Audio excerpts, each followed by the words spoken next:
Welcome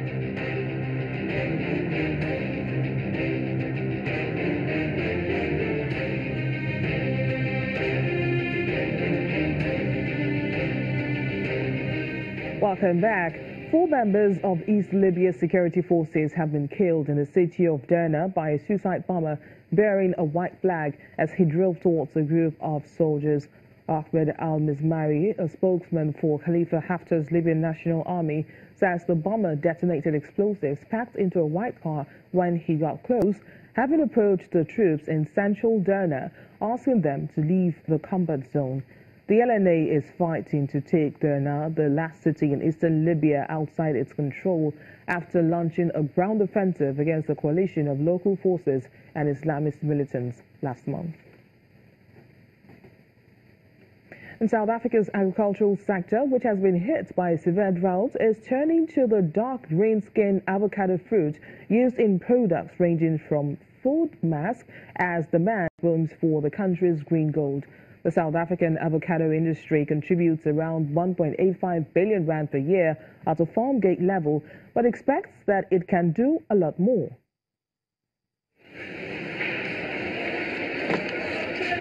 Trends like avocado toast and organic beauty products have seen consumers opting for the buttery textured fruit, with farmers looking to take advantage of year-round demand and attractive prices.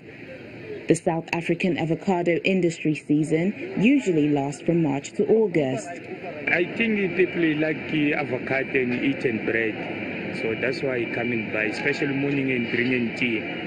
So it's the winter time is doing that. Yes. The local industry exports more than half of its annual productions of around 125,000 tons to Europe, with farmers looking at expanding into drier areas to extend their season. Demand is also high at home. Sam has been selling fruits for the last 18 years and says avocados have been his most profitable investment. Out of all the fruits I sell, the avocados make the most profit. I get 100% profit, I would say. They really boost my business. You see, by today, all these avocados will be finished. So I'll have to come back early tomorrow to stock again because my customers like them very much. Avocados were traditionally grown in humid subtropical climates within Limpopo, Mpumalanga and KwaZulu-Natal provinces, but are now moving into areas in the Eastern Cape and the Western Cape provinces in the last 5 years. The 128-year-old avocado, lychee and pecan producer and exporter Halls, which annually sells more than 6.5 million avocado cartons, is among the growers who are hoping to extend the season up until December with a trial project to grow avocados in the Western Cape. The pricing has increased dramatically. The farming practices have increased yields, and so it's a very attractive commodity, or it's not quite a commodity, it's a very attractive fruit to be producing.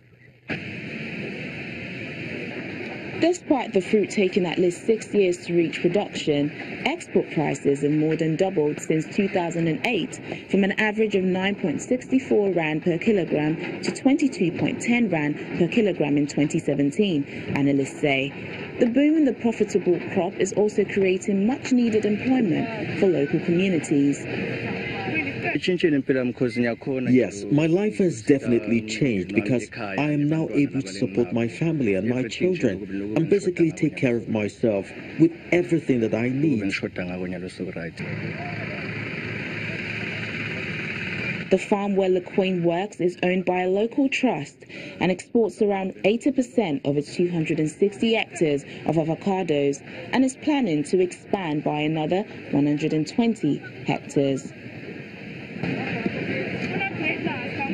And finally on the program, here in Nigeria, the Kano State Governor Abdullahi Ganduje has given account of his administration's performances during the last 3 years to the Kano Emirate Council. Governor Ganduje was speaking during an annual traditional horse riding festival when the Emir Muhammadu Sanusi II and his district heads paid him a Salah homage to the state government house.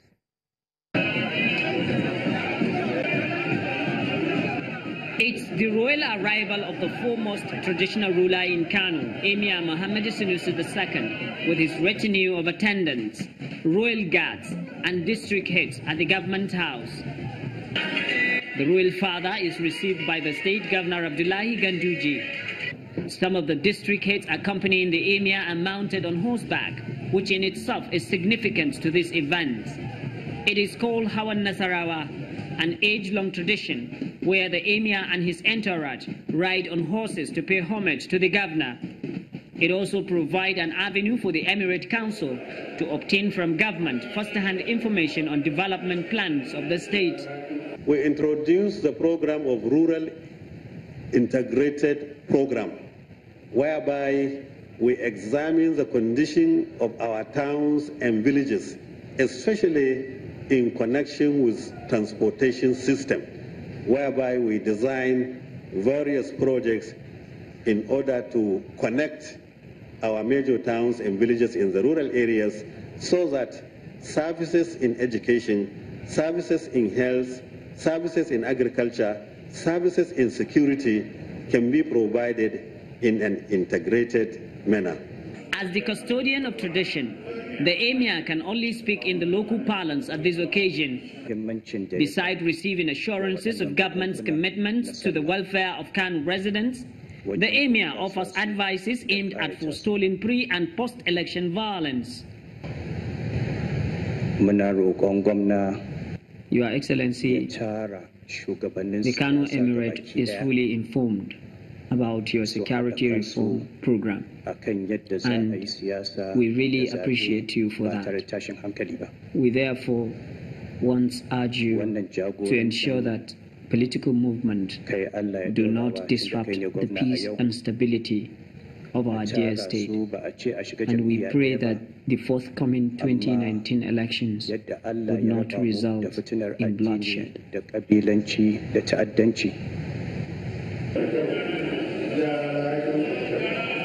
All obligations fulfilled, the community leaders, political groups, and government officials pay respect to the emir and the governor.